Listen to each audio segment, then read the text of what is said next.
Estou de volta, minha gente, e agora a gente vai conversar sobre a participação do Piauí na independência do Brasil.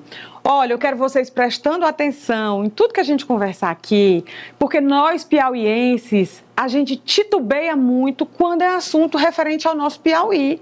Às vezes a gente sai e as pessoas perguntam, tem gente de fora que sabe e a gente não sabe. Quer dizer, não sabia. Porque agora eu vou chamar o professor Diego Parente, que é apaixonado pela nossa história, para a gente conversar e ele destrinchar o que foi mesmo a Batalha do Genipapo, e todo mundo vai ter que ter essa história na ponta da língua. Entra aqui, professor Diego. Olá. Tudo bom? Vai? Seja bem-vindo. Muito obrigado. Fique à vontade. Licença. Professor Diego, eu tenho acompanhado um pouquinho o seu trabalho, né? E eu acho muito louvável e muito bonito a atenção que você dá, né, e a dedicação que você tem à história do Piauí. Na verdade foi uma coisa espontânea mesmo, né? Foi uma identificação, uma curiosidade que foi surgindo ao longo do tempo. Eu, apesar de formado em História, durante muito tempo tinha alguma dificuldade, né? Que mesmo na universidade a gente vê menos do que deveria. Tem uma disciplina de História do Piauí, mas é um tempo que não dá conta de toda a nossa história, né, de tudo que a gente precisa saber, refletir.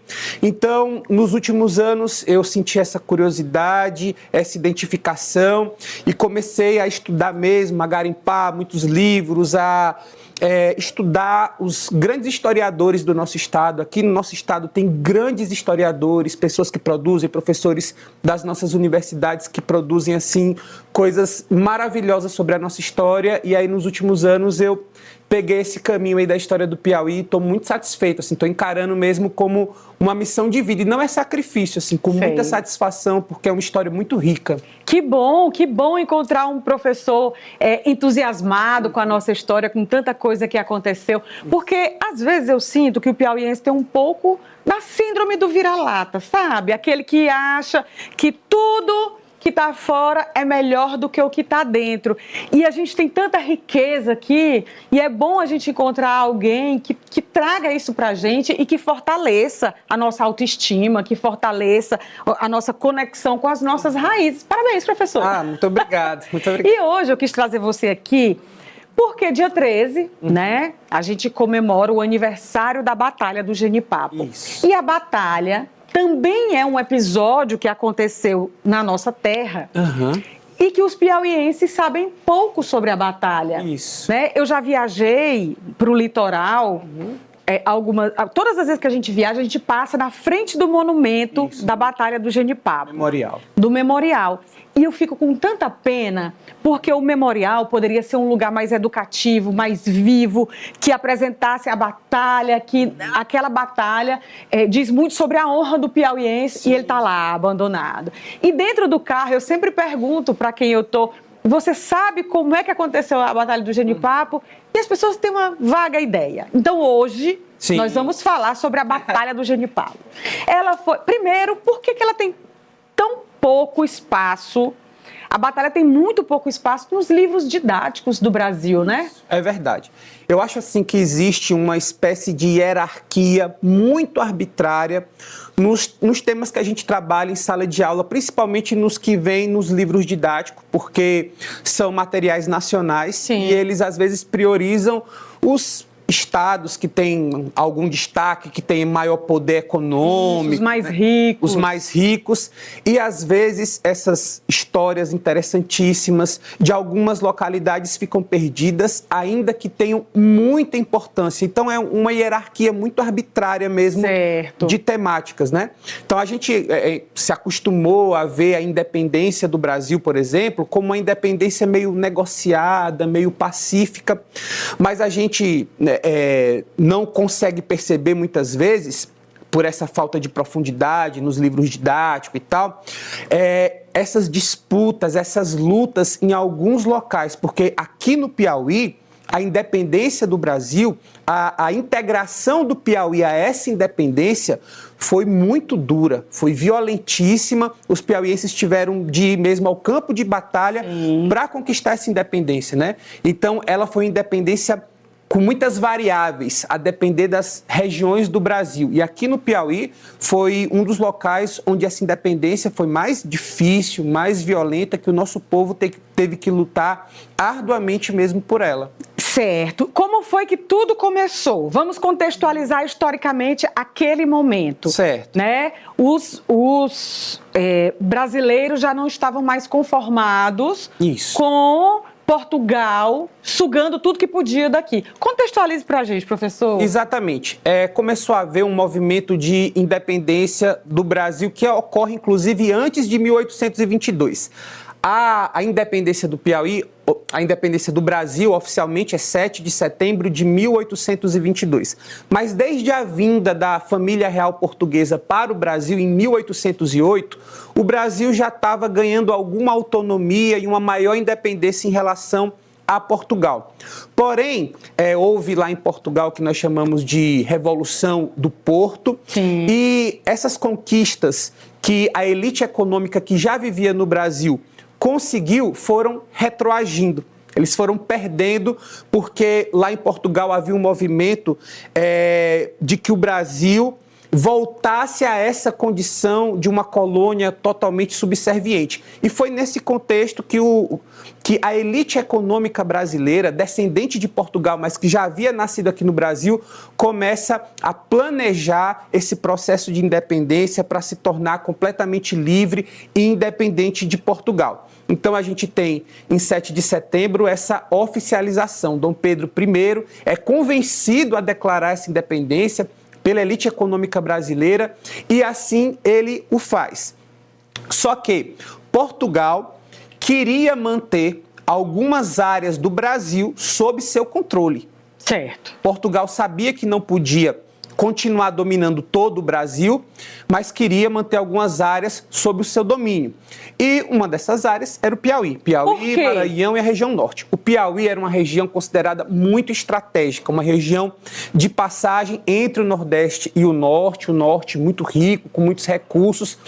Também é uma região estratégica por causa da proximidade do mar e tudo mais. Então, Portugal considerava que era uma região estratégica e que seria importante economicamente, politicamente, de ser mantida. E também para eles, naquele momento, eles consideravam um pouco mais fácil, porque era mais distante também do centro de poder ali, daquele novo Brasil que estava surgindo, né?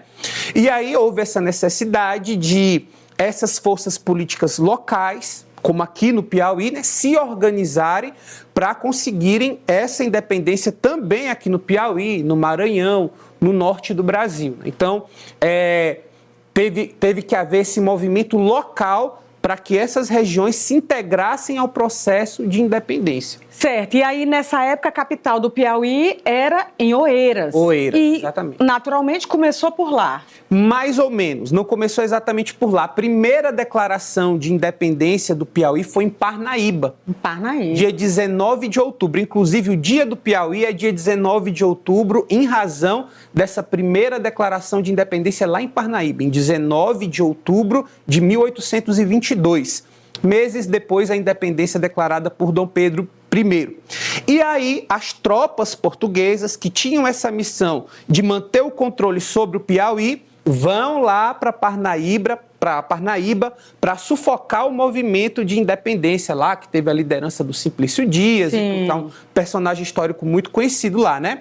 Então, o começo, né, desse processo de independência se dá lá em Parnaíba. E depois outras cidades importantes também começam a declarar o seu desejo de independência em relação a Portugal. E aí, no dia 21 de janeiro de 1823, Oeiras declara sua independência. A capital do Piauí declara sua independência. E aí as tropas portuguesas, capitaneadas pelo famoso Fidié, um militar experimentado, português com tropas muito bem equipadas, começa a marchar lá de Parnaíba até Oeiras. O objetivo dele era chegar em Oeiras para sufocar o movimento de independência. Porém, no meio do caminho tinha uma pedra, né? Que havia uma pedra chamada Campo Maior. Chamada Campo Maior, exatamente. E o que foi que aconteceu em Campo Maior quando o Fidié passou por lá? Exatamente. Já havia uma mobilização da população piauiense para resistir aos militares portugueses, né? É importante que se diga uma coisa, a gente precisa ver a Batalha do Genipapo de uma forma mais crítica. Às vezes a gente vê ela de uma forma muito festiva e deixa de ver ela de uma forma um pouco mais crítica. A independência do Brasil e a independência do Piauí é um movimento capitaneado, pensado pelas elites econômicas. Porque elas queriam, acima de tudo, ter mais liberdade para fazer negócios, para fazer comércio. Essa era a liberdade que eles tanto desejavam. Mas, para conseguir resistir às tropas de Fidié, às forças portuguesas, foi necessário uma mobilização popular, botar o povo na linha de batalha. Exatamente, para que essas pessoas pudessem resistir ao aparato militar português. E foi isso que foi feito no Piauí, né? Então, essas lideranças políticas do Piauí começam a mobilizar a população e prometem à população que se o Piauí conseguir ficar independente de Portugal, tudo vai melhorar, inclusive a situação do povo pobre. A gente não pode esquecer que o Brasil, nessa época, ainda era um país escravocrata. Sim. Então as pessoas viviam basicamente na escravidão, ou se eram livres, eram super exploradas, viviam numa condição muito difícil. Então, essas grandes lideranças aqui do Piauí, como o Manuel de Souza Martins, por exemplo, que é a mais emblemática, né, fizeram esse discurso, né, de mobilização, dizendo que se a independência chegasse, ela ia significar uma prosperidade geral, um grande avanço, uma melhoria nas condições de vida de todas as pessoas. E aí as pessoas realmente entraram nessa luta, né? Nessa perspectiva de uma melhoria de vida, as pessoas, a população pobre piauiense entrou nessa luta, que foi muito heróica porque foi desproporcional. As tropas portuguesas eram muito bem armadas, eram experientes, eram numerosas, e as tropas piauienses, apesar de numerosas também, eram extremamente mal treinadas, eram pessoas que não tinham experiência militar. Pessoas normais que não queriam ser dominadas, né? E exatamente. Que, seguindo essa promessa, queriam conquistar a independência. Exatamente. E além de inexperientes, foram muito mal armadas. Então, o piauiense que lutava pela independência, lutava com facão, com espada, com foice, com um pedaço de pau. Era esse o tipo de armamento que o piauiense utilizava, enquanto as tropas do Fidié, as tropas portuguesas, eram muito bem equipadas. Então, isso dá um sentido de heroísmo mesmo à Batalha do Genipapo, porque era uma luta muito desproporcional. Tanto é que quando acontece ali, né, a batalha, às margens do Riacho Genipapo, ali Sim. na região de Campo Maior, por isso Batalha do Genipapo, o número de mortes do nosso lado, né, do lado piauiense, é um número enorme, né, chega às centenas. Os números são contraditórios, mas chega às centenas. E o número de mortos entre os militares portugueses foi um número relativamente pequeno, né, de cerca de 15 pessoas. Então foi um número muito menor em razão dessa desproporção do aparato militar de um e de outro. Então isso eleva mais ainda o heroísmo daquelas pessoas que tombaram ali lutando pela independência do Brasil às margens do Riacho Genipapo. Excelente, professor. Então a gente tem que se orgulhar mesmo, Sim. né? Do nosso povo, do povo piauiense, do heroísmo do piauiense. Demais. Agora, algo me chamou a atenção na sua fala, que foi a estratégia da elite para convencer a população. Essa estratégia ainda hoje é utilizada, né, professor? Infelizmente, a trajetória do Brasil após a colonização é muito mais uma trajetória de permanências do que de mudanças. Às vezes a gente vê hoje um político, uma autoridade, uma pessoa, né, que faz parte da elite econômica do Piauí de hoje, ela ainda pertence a uma família colonizadora de séculos atrás. Isso é muito comum no Piauí, a gente vê pelos sobrenomes, e tudo, né? Então, assim, isso é muito comum no Piauí. Infelizmente, a gente não passa por processos de transformação. Só voltando rapidamente aqui à Batalha do Genipapo, para um detalhe importante não ficar de fora dessa história, né? Os piauienses, apesar, assim, digamos assim, de terem essa inferioridade tática. Exatamente, tática, técnica, né? Eles levaram as tropas portuguesas à exaustão e conseguiram capturar dessas tropas muitos armamentos e dinheiro que eles levavam. Na época não tinha Pix, não tinha cartão de crédito, obviamente, então eles levavam dinheiro vivo. Então os piauienses conseguiram capturar, né, essa bagagem portuguesa e eles ficaram numa situação muito difícil, porque eles ficaram sem equipamento, sem dinheiro, sem recursos para continuar aqui no Piauí. E foi isso que fez com que eles fugissem para o Maranhão e depois nós piauienses, nossos antepassados piauienses, nossos ancestrais, foram ao Maranhão ajudar os maranhenses também nesse processo de independência. Então foi um negócio assim muito cinematográfico, espetacular mesmo, a Batalha do Genipapo. Uma pena que aconteceu exatamente isso que você falou, como aconteceu em outros eventos históricos do Brasil. Essa promessa de transformação, de liberdade para a população comum, para as pessoas escravizadas, simplesmente foi esquecida.